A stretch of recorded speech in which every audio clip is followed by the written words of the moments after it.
Hello there, welcome back to Lawrence Explains Online Academic Tuition. So today I just want to post a quick video on what students who are currently coming towards the end of year 8 and 9 should be doing or could be doing this holiday. So this is for students, but it's also for parents as well. You know, just a few ideas what could be useful over the summer period.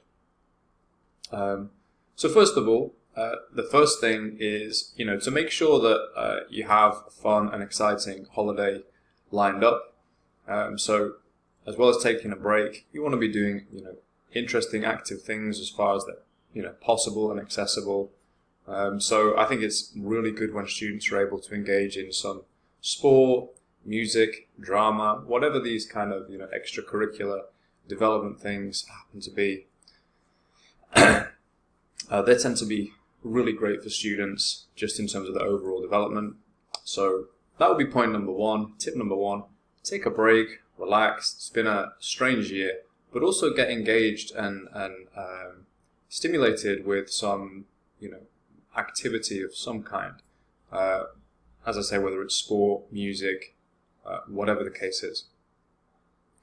So tip number two would be, particularly for people who feel that, just on an intuitive level, this year hasn't really been what they had wanted and it's been a little bit stagnant. I think the best thing you can do really right now is just to go back to basics and make sure that all the fundamentals are covered. So I would advocate just focusing in on the key skills, so English and maths. On the maths side, I would go away and get yourself a Key Stage 3, either a LETS or a CGP question booklet, and just spend some time working through those questions over the summer holidays. So it can be, 20 minutes, 30 minutes, 40 minutes, a few times a week, a couple of times a week, just to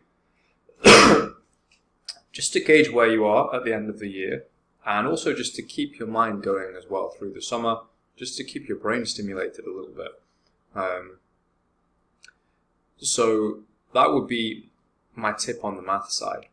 On the English side, one of the main things you want to be doing is basically making sure your writing and structure of language is as good as possible.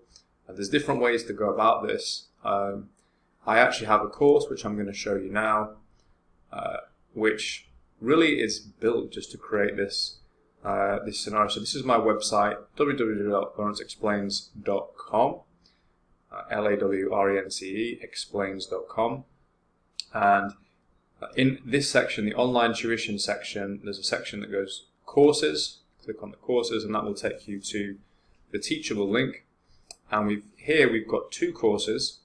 We've got the GCSE Core and the GCSE Advanced. Now, the core is relevant to Key Stage 3 students, so that's actually relevant to younger students. It's something that basically, it's the building blocks of all GCSEs really. And Key Stage 3, so that's year 7 through to 9, that really is where the foundations for GCSEs are being laid. So this core course is very useful for those students. Basically, the first section of this course here will really get students up to speed with their grammar and with their accuracy of English and give them a little bit of vocab development as well. So that's the English and maths side of things. And then the last thing I would say is that students want to be developing a reading habit overall. So the summer is a great time to just do some leisurely reading. So we'll go over to Amazon now, and well, the menu's just come up, but let's go over to Amazon now, and let's just see what's on offer at the moment. So let's go with, we'll go with young adults. This might be, no, in fact, we'll go with children's and just see what comes up. This might be a little bit too young. Yeah, it's probably going to be a little bit too young.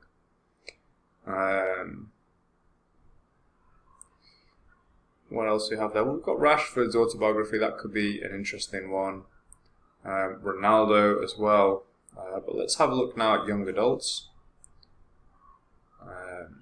This is always a good section for, the kind of teen market. They just brand it as young adults, but it's basically teenagers. Loki, Where the Mischief Lies. Yeah, you can see this is aimed at teenagers, the 1,000-year-old boy, etc. Young Adult's Guide to Investing. So my advice really is that students, and this is still a little bit young, but anyway, my advice is that students just read what they enjoy and read stuff that engages them and that allows them to interact with language on a day-to-day basis. Head over to Amazon, try and find yourself a couple of texts for the summer. If as a minimum, just find one, summer reading for, year 8 or year 9 student. That's going to just keep them engaged with language through the summer months. One final thing I would say on that point is people who come in to my practice in either in year 11 or post year 11 having failed the exam, almost all of them say, but no, in fact all of them have said they don't have a reading habit, and that's really a lot of students at this point. It's one of the most marked patterns I've seen.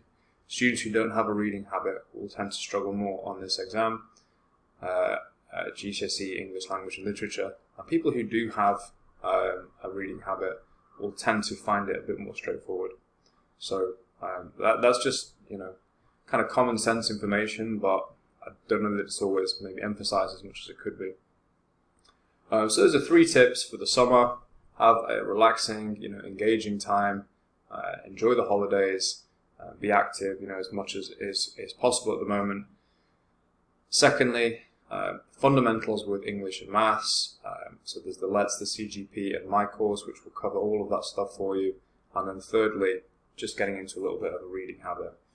And the academic work, that shouldn't take up more than, it's maybe 3 hours a week, something like that, just to keep things ticking over.